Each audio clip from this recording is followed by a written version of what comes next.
Potter's Field, where the city of Gotham provides simple graves for the destitute, the forgotten, the unknown. Free dirt for the poor. But had they tried to claim it while living, they would have been arrested as thieves and trespassers.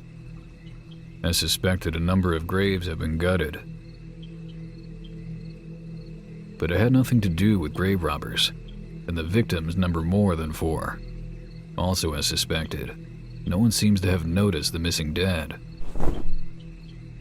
But I wonder if all the crosses bothered them as they trespassed on the way out.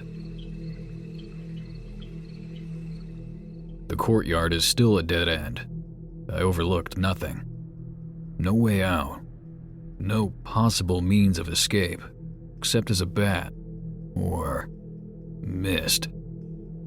Nothing else could pass through this storm drain. Not while its bars are cemented in stone. Effortless again. Sundered stone and all. Lightning. And more rain. Red rain. Stinging. Stone ring bars. And they weighed nothing. What is happening to me? And to Gotham? Below. The answers wait below, in hell.